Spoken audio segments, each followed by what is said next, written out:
Meus queridos, a paz do Senhor. Seja muito bem-vindo mais uma vez à Academia de Pregadores, às nossas aulas da lição da escola dominical. Estudo para os professores, para os alunos, estudo para aqueles que querem conhecer um pouco mais da palavra de Deus através das lições da escola dominical. Nós estaremos estudando a lição de número 11 do dia 10 de setembro de 2017, domingo próximo, Dia Nacional de Missões. Dia Nacional de Missões. Na aula passada nós falamos que precisamos rever o nosso pentecostalismo, voltar às bases do pentecostalismo e afirmamos que o revestimento de poder veio sobre a vida da igreja para capacitá-la para a obra evangelizadora. E domingo próximo é o Dia Nacional de Missões. É o dia de falarmos disso, de viver isso na nossa pele, na prática, porque a fé pentecostal é uma fé que é empolgante, mas que conduz as pessoas ao conhecimento de Cristo. O título da nossa lição de número 11 é a segunda vinda de Cristo. O texto áureo está em Mateus capítulo 24, versículo 27, que nos diz o seguinte: porque assim como o relâmpago sai do oriente e se mostra até o ocidente, assim será também a vinda do Filho do Homem. Verdade prática. A segunda vinda de Cristo será em duas fases distintas. Primeira, invisível ao mundo, para arrebatar sua igreja. Segunda, visível e corporal, com a sua igreja glorificada. Ponto central da lição. A segunda vinda de Cristo se dará em duas fases, o arrebatamento e a vinda. Objetivo geral: apresentar a doutrina bíblica a respeito da segunda vinda de Cristo. E os objetivos específicos: o primeiro, analisar os eventos futuros. Segundo, identificar os termos bíblicos para a segunda vinda de Cristo. E terceiro, explicar os eventos da segunda vinda de Cristo. Leitura bíblica em classe está em 1 Tessalonicenses capítulo 4, versículos 13 ao 18 e Lucas capítulo 21, versículos 25, 26 e 27, que nos diz assim a leitura bíblica em classe. Não quero, porém, irmãos, que sejais ignorantes acerca dos que já dormem, para que não vos entristeçais como os demais que não têm esperança. Porque se cremos em Jesus, se cremos que Jesus morreu e ressuscitou, assim também aos que em Jesus dormem, Deus os tornará a trazer com ele. Dizemo-vos, pois, isto pela palavra do Senhor, que nós os que ficarmos vivos para a vinda do Senhor, não precederemos os que dormem. Porque o mesmo Senhor descerá do céu com alarido e com voz de arcanjo e com a trombeta de Deus. E os que morreram em Cristo ressuscitarão primeiro. Depois, nós os que ficarmos vivos, seremos arrebatados juntamente com eles nas nuvens a encontrar com o Senhor nos ares. E assim estaremos para sempre com o Senhor. Portanto, consolai-vos uns aos outros com estas palavras. E haverá, Lucas 21, capítulo 21, versículo 25. E haverá sinais no sol, e na lua, e nas estrelas, e na terra, angústia das nações, em perplexidade pelo bramido do mar e das ondas, homens desmaiando de terror na expectação das coisas que sobrevirão ao mundo, porquanto os poderes do céu serão abalados. E então verão vir o Filho do Homem numa nuvem com poder e grande glória. Meus queridos, é importante nós ressaltarmos que todos os sinais que a Bíblia fala que haveriam de se cumprir para que o Senhor voltasse para arrebatar a sua igreja, já se cumpriram. Eu costumo falar o seguinte: o que falta para que o Senhor venha arrebatar a igreja? Somente que ele venha. Todos os sinais se cumpriram. É lógico que o texto de Lucas que está descrito aqui, pastor, mas esse sinal não se cumpriu. É porque esses sinais aqui de Lucas estarão acontecendo no final da grande tribulação, quando Jesus vier em glória. Porque o versículo 27 diz: então verão o Filho do Homem numa nuvem com poder e grande glória. Quando Jesus vier em glória para derrotar os inimigos de Israel, a igreja do Senhor virá juntamente com ele para derrotar os inimigos de Israel no final da grande tribulação e iniciar o milênio, o período milenial. Mas quando lemos os evangelhos, as palavras do próprio Cristo em relação àquilo que deveria acontecer, guerras, rumores de guerra, nação contra nação, peste, fome, mortes, todas essas coisas já se cumpriram.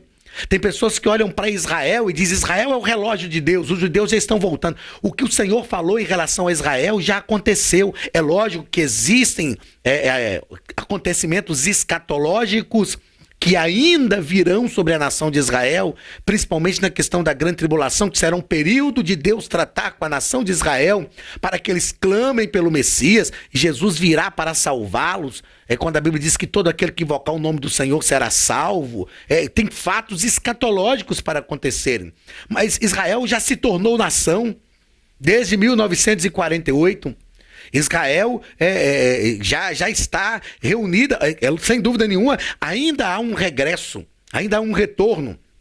Eu me lembro que em 2015 foi a segunda vez, a última vez que eu estive em Israel, e quando chegamos no cenáculo, nós fomos convidados para participar de uma reunião que estava iniciando, ia iniciar logo naquele momento que a gente chegou ali, e a pessoa que nos convidou nos informou que o Ministério de Turismo de Israel está convidando pessoas do mundo inteiro para se reunirem em Israel para orar pela paz do mundo. E estaria acontecendo uma reunião dessa. E o que nós vemos são movimentos de Deus para fazer com que as coisas se cumpram conforme a sua palavra. A Bíblia diz que quando o Senhor governar o mundo, depois da grande tribulação, Jesus governar o mundo através do milênio, de Sião sairá a lei, e as pessoas irão para Sião dizendo que o Senhor está lá, que o Cristo está lá. O que nós vemos são movimentos que já estão acontecendo. Porém, todos os fatos que a Bíblia nos fala que precederiam o arrebatamento da igreja, a vinda de Cristo, já se cumpriram, já aconteceram. Para que a igreja seja arrebatada, basta tão somente que o arrebatamento aconteça. Repito, os fatos descritos em Lucas aqui, e haverá sinal no sol, e na lua, e nas estrelas, e na terra, angústia das nações, em perplexidade pelo bramido do mar e das ondas, homens desmaiando de terror. Isso aqui é a final da grande tribulação. Homens desmaiando de terror na expectação das coisas que sobrevirão ao mundo, portanto os poderes dos céus serão abalados. Isto é o final da grande tribulação. Isso não aconteceu ainda, mas isso que vai acontecer após o arrebatamento da igreja, dentro daquilo que nós acreditamos, dentro daquilo que a palavra de Deus nos ensina, dentro daquilo que é doutrinário e bíblico, ok? Vamos então à introdução da nossa lição. A Bíblia nos mostra a segunda vinda de Cristo em duas fases. Nós sabemos que o que o pastor Ezequias Soares, com muita perícia, está nos apresentando aqui, está dentro daquilo que é a fé pentecostal e que nós sempre fomos ensinados. A segunda vinda de Cristo terá duas fases.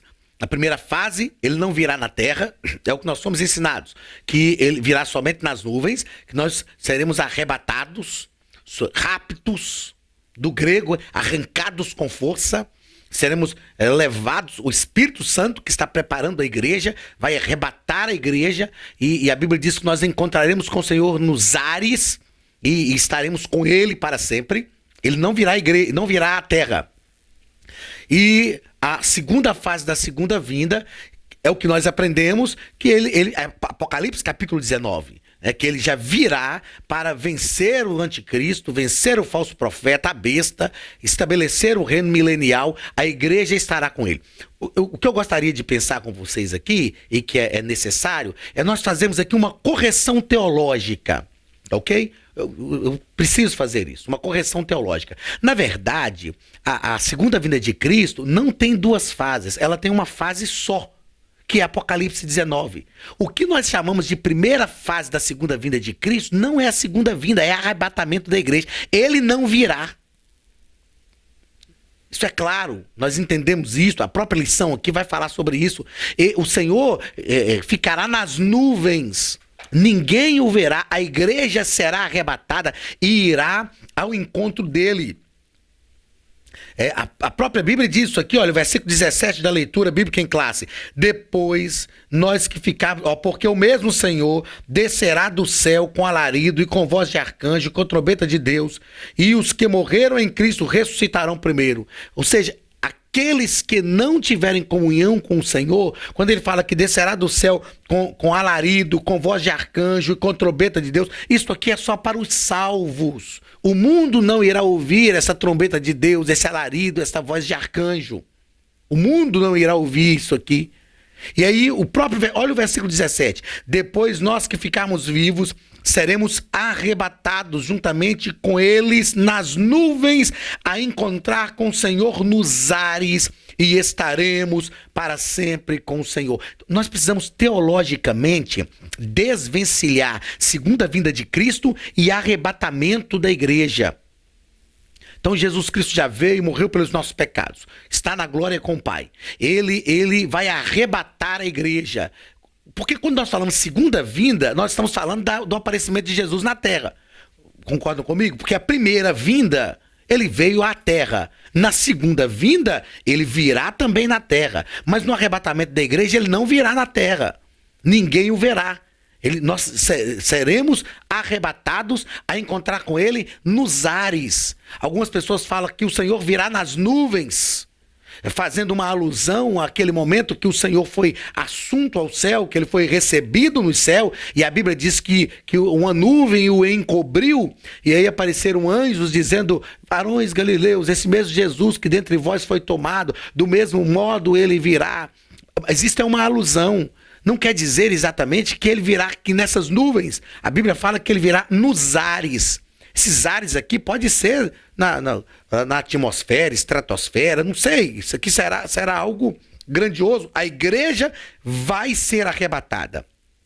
Raptus, do grego, arrancada com força. Então é a igreja que vai ser tirada da terra e levada ao encontro do Senhor. Então no arrebatamento da igreja, o Senhor não virá na terra. Então isso não é a segunda vinda.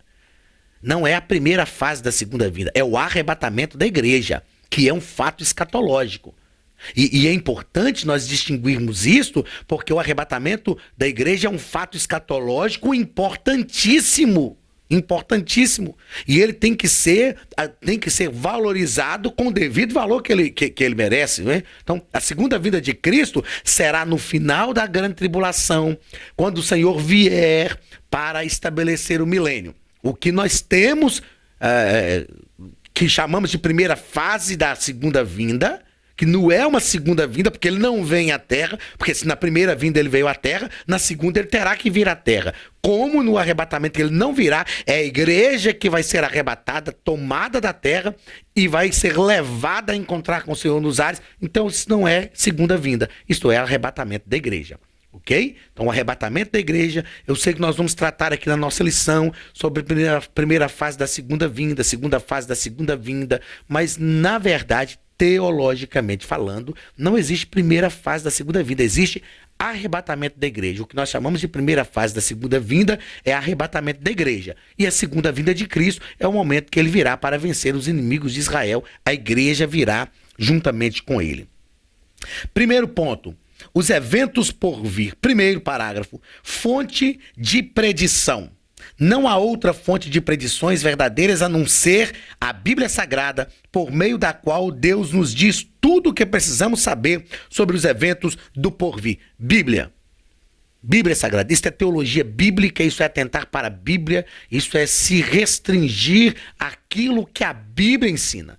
E nós precisamos fazer uma ressalva às questões escatológicas, porque onde a Bíblia se cala, nós devemos nos calar também.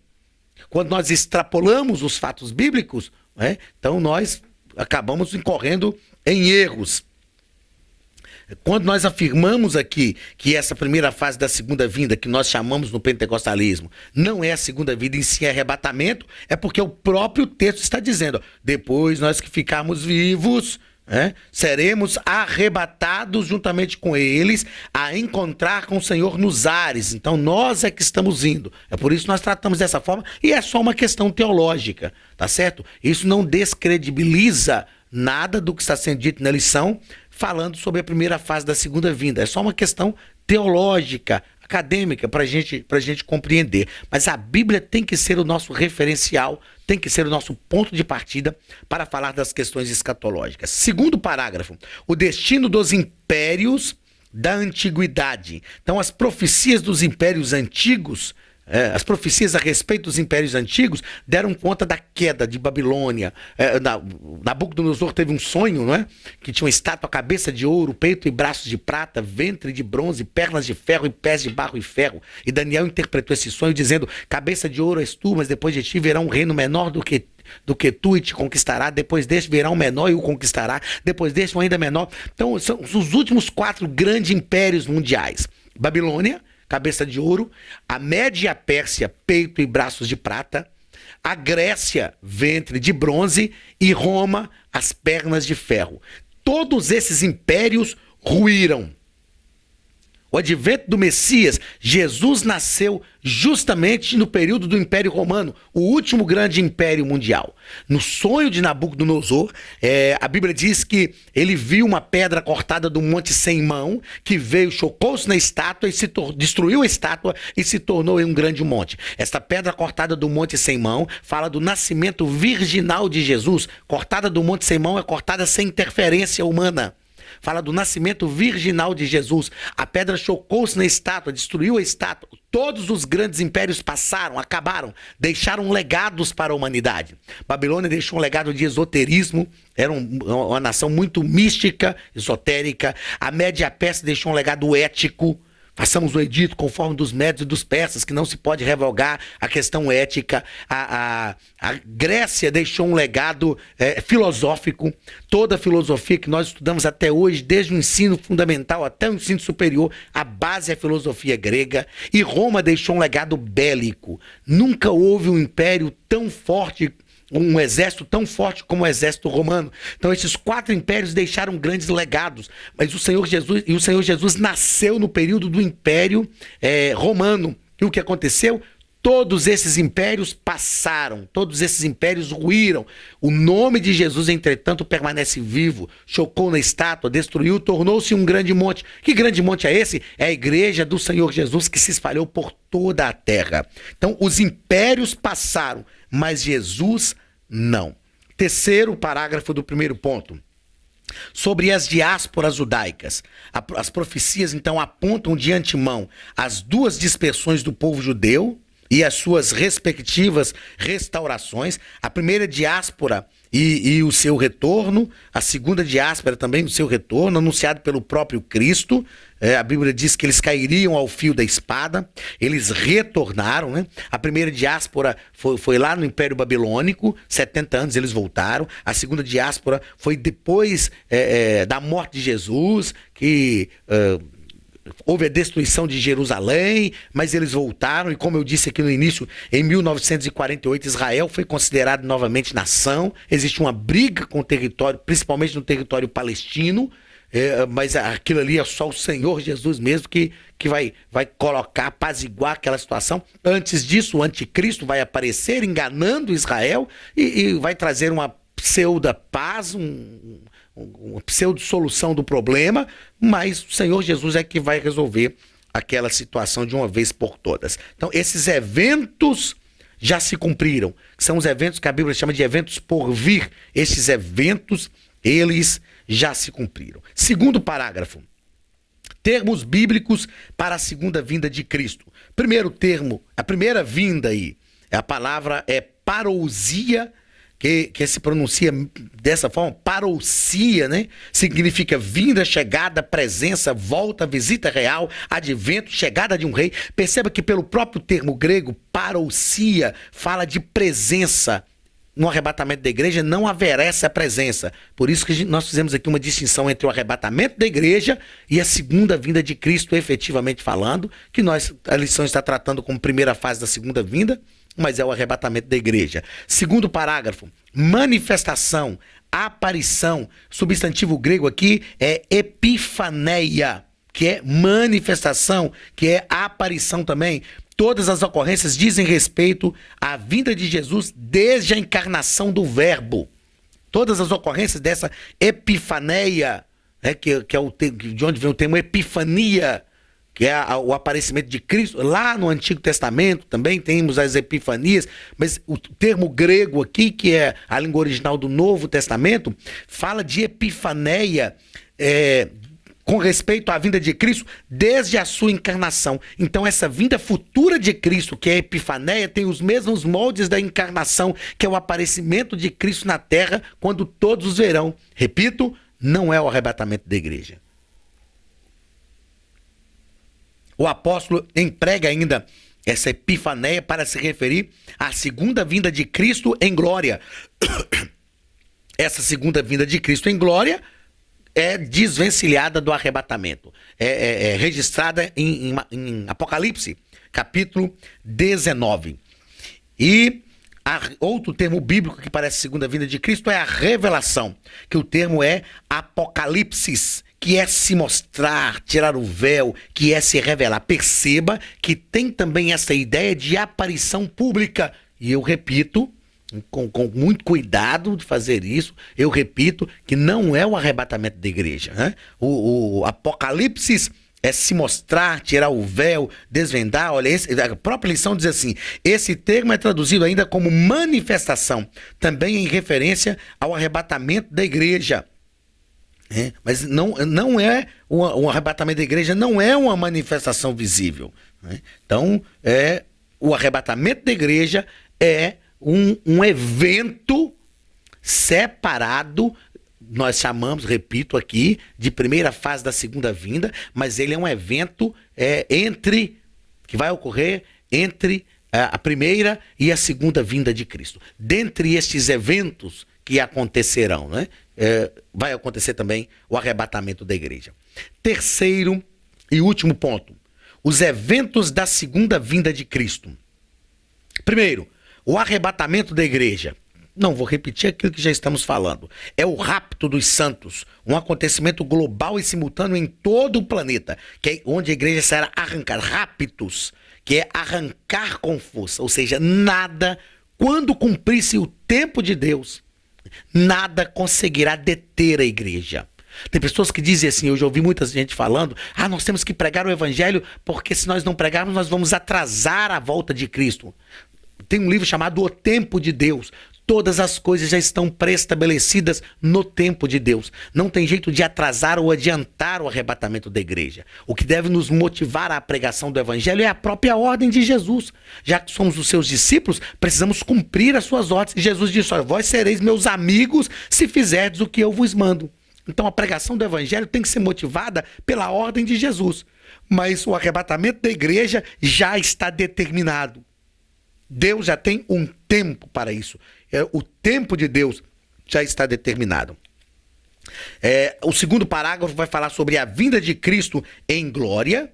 Nesse retorno de Jesus à terra, ele virá acompanhado dos seus santos. É o que nós já tratamos aí. Ele virá para destruir o anticristo, vencer a besta, vencer o falso profeta, estabelecer o reino milenial. A igreja estará com o Senhor. Durante o período da grande tribulação estará ocorrendo na glória o julgamento dos salvos, que é o tribunal de Cristo. Não o julgamento para a salvação, porque lá todos estarão salvos. É o julgamento das obras dos salvos, o galardoamento das obras. E estará ocorrendo também as bodas do Cordeiro, que é a festa que estaremos com o Senhor, e Ele mesmo vai nos servir. Ele disse aos discípulos, quando instituiu a ceia do Senhor: não bebereis mais desse fruto da vide, até que esteja convosco no reino do meu Pai. Estará acontecendo essa festa, as bodas do Cordeiro, grande tribulação aqui na terra durante 7 anos, e nós estaremos com o Senhor no tribunal de Cristo, o julgamento das obras dos salvos e nas bodas do Cordeiro. Depois disso o Senhor virá e a igreja vem com ele para vencer o anticristo, vencer a besta, o falso profeta e livrar Israel. E o terceiro parágrafo, o terceiro evento, a grande tribulação, que é o que nós acabamos de falar aqui. Será o domínio do anticristo. E o anticristo vai aparecer e vai dominar, porque o próprio Deus vai permitir que isso aconteça. A Bíblia diz que João viu um cavalo branco e o que estava montado sobre ele saiu vencendo para vencer, matando a terça parte da terra. Aliás, o que estava sobre ele saiu vencendo para vencer. Depois da morte é um outro cavalo lá. Esse cavalo branco que João vê primeiro é o anticristo. E ele sai vencendo para vencer porque o Senhor lhe dá autoridade para isso. Porque ele estará dentro, cumprindo aquilo que é um projeto de Deus, um propósito de Deus para consumar todo o plano salvífico. E esse período foi determinado por Deus para fazer justiça contra a rebelião dos moradores da terra, para preparar a nação de Israel. A gente sabe que o período da grande tribulação é um período principalmente de tratamento de Deus com Israel. Ele vai preparar Israel para o encontro com o seu Messias. E o quarto evento, que nós já falamos aqui, enquanto a grande tribulação estiver ocorrendo na terra, estará ocorrendo no céu o tribunal de Cristo e as bodas do Cordeiro. Não se trata de um salvamento, de um julgamento para salvação, porque todos estarão salvos. Se trata de um julgamento para galardoar os santos, galardoar os salvos, para que nós estejamos eternamente com o Senhor. Muito bem, chegamos ao final da nossa antepenúltima lição, a segunda vinda de Cristo. Aprendemos sobre os eventos por vir, vimos que todos os eventos que eram necessários acontecer para que o Senhor arrebatasse a igreja já ocorreram, basta tão somente que o arrebatamento venha. Aprendemos sobre os termos bíblicos para a segunda vinda e aprendemos sobre os eventos da segunda vinda de Cristo. Que o Senhor te abençoe e que estejamos todos preparados para o arrebatamento da igreja hoje, agora mesmo. Que o Senhor venha arrebatar a sua igreja. Que o nosso clamor, que a nossa oração seja Maranata. Ora vem, Senhor Jesus. Deus te abençoe em nome de Jesus.